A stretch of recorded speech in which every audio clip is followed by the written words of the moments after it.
रोज एक नई कहानी देखने के लिए चैनल को सब्सक्राइब करें और बेल आइकन दबाना ना भूलें।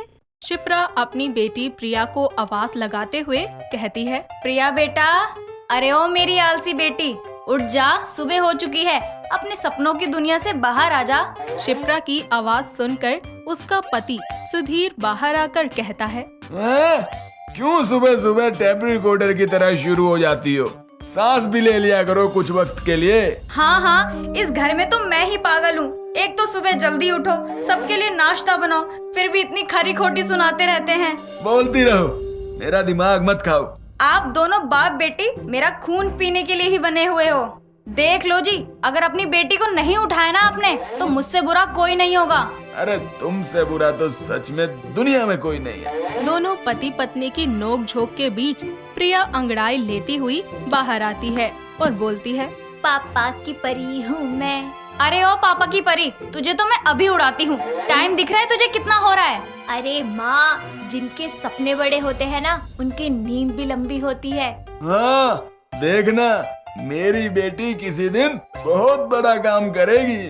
ठीक है, मैं भी देखती हूँ कि आपकी ये बिटिया रानी क्या बड़ा करती है। प्रिया तैयार होकर अपने कॉलेज के लिए निकल जाती है, जहाँ पर एनुअल फंक्शन की तैयारियाँ चल रही होती हैं, जिसे देखकर वो अपनी दोस्त त्रिशा से कहती है, त्रिशा, तो देखना, इस बार तेरी दोस्त ही एनुअल फैंसी ड्रेस कंपटीशन में फर्स्ट आएगी। पर तू कंपटीशन में बनने क्या वाली है?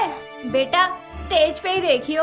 अगले दिन कॉलेज के फंक्शन में जज के तौर पर शहर के मशहूर बिजनेस टाइकून राम कपूर को बुलाया जाता है। उनके आने के कुछ ही देर के बाद फंक्शन शुरू हो जाता है। एक एक करके सभी कॉम्पिटिशन्स करवाए जाते हैं।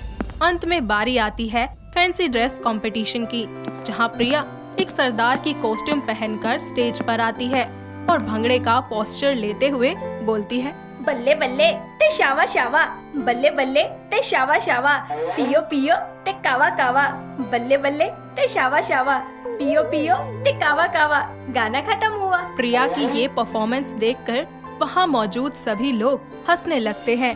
साथ ही उसकी ये परफॉर्मेंस देखकर राम कपूर उसको कहते हैं, आप कितने क्यूट हो। I really like your act. Thank you sir.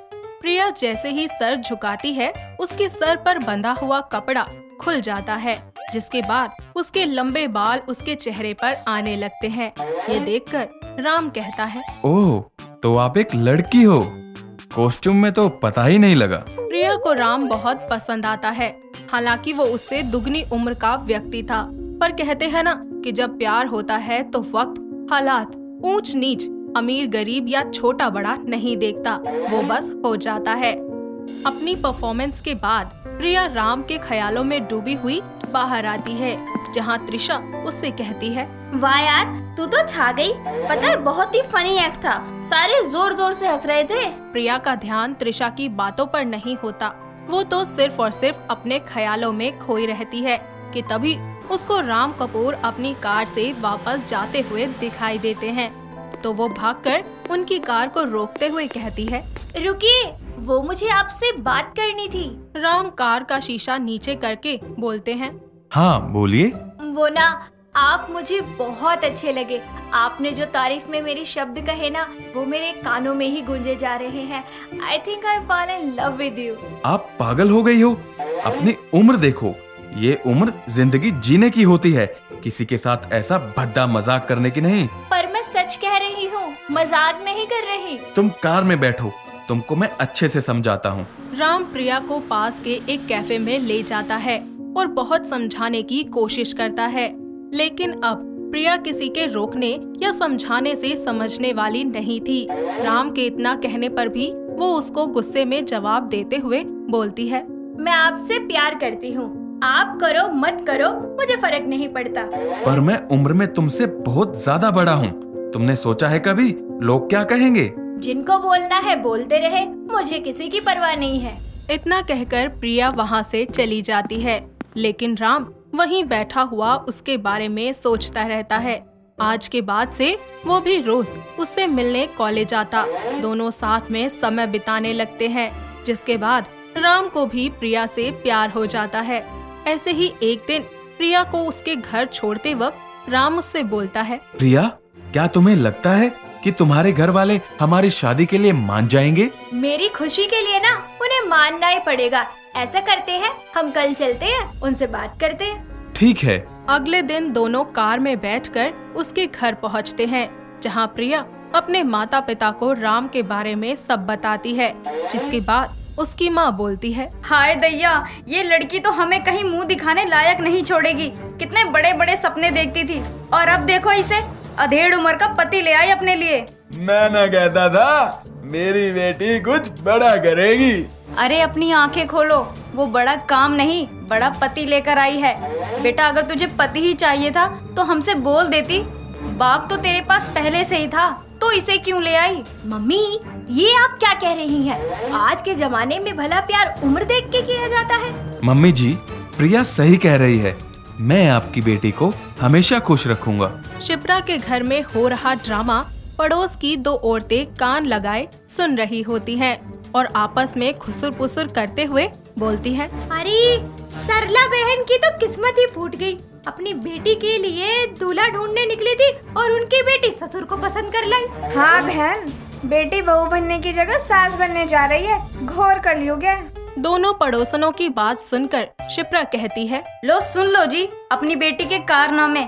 इसे ये अधेड़ उम्र का आदमी ही मिला था ब्याह रचाने को। हे भगवान, जब बेटी खुश है तो तुमको किस बात की आग लग रही है? हाँ माँ, प्यार और जंग में सब जायज है और जरूरी थोड़ी है कि सबको छोटे ही अच्छे लगे। किसी किसी को बड़े भी अच्छे लगते हैं। अरे शर्म कर ले बेशरम, अपने बाप के सामने खड़ी है तू। अरे मेरा मतलब लोग। क्या माँ, कुछ भी बोलती हो? प्रिया अपनी माँ को मनाने में लगी होती है। तभी उनके घर भागता हुआ राम का मैनेजर आता है और फोन देते हुए राम से बोलता है, राम सर जल्दी बात करिए, आपकी बीवी का फोन है। वो आपकी बेटी जिद कर रही है ना कि उसको अभी के अभी खिलौना चाहिए। ये सुनकर सारे हैरान हो जाते हैं और राम को देखने लगते हैं। प्रिया भी ये सुनकर उससे बोलती है, तुम शादीशुदा हो और तुमने मुझे कभी बताया भी नहीं। अरे तुमने कभी पूछा नहीं तो मैंने बताया नहीं। How mean you are, lawyer, cheater, तुम्हें मैं छोड़ूंगी नहीं।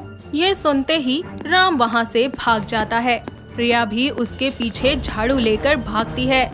दूसरी तरफ ये सुनकर शिप्रा कहती है, देखा अपनी बेटी को, बड़े बड़े सपनों के चक्कर में किसी बड़े कारनामे में फंस जाती है। हाँ, आज तो राम ने बचा लिया। अरे राम तो इसे फंसा रहा था। अरे मैं भगवान राम की बात कर रहा हूँ भाग्यवान, तुम भी ना हद कर दियो। इस तरह समय रहते राम की सच्चाई प्रिया के सामने आ जाती है, जिसके कारण वो एक बहुत बड़े धोखे से बच जाती है। साथ ही उसको ये भी समझ आ जाता है कि हर बार बड़े अच्छे नहीं होते। अरे मैं भी बड़े लोगों की ही बात कर रही हूँ। दोस्तों, अगर आपको ये कहानी पसंद आई तो इसे लाइक करें, शेयर करें और कमेंट करके बताएं कि कहानी में आपको सबसे अच्छा क्या लगा।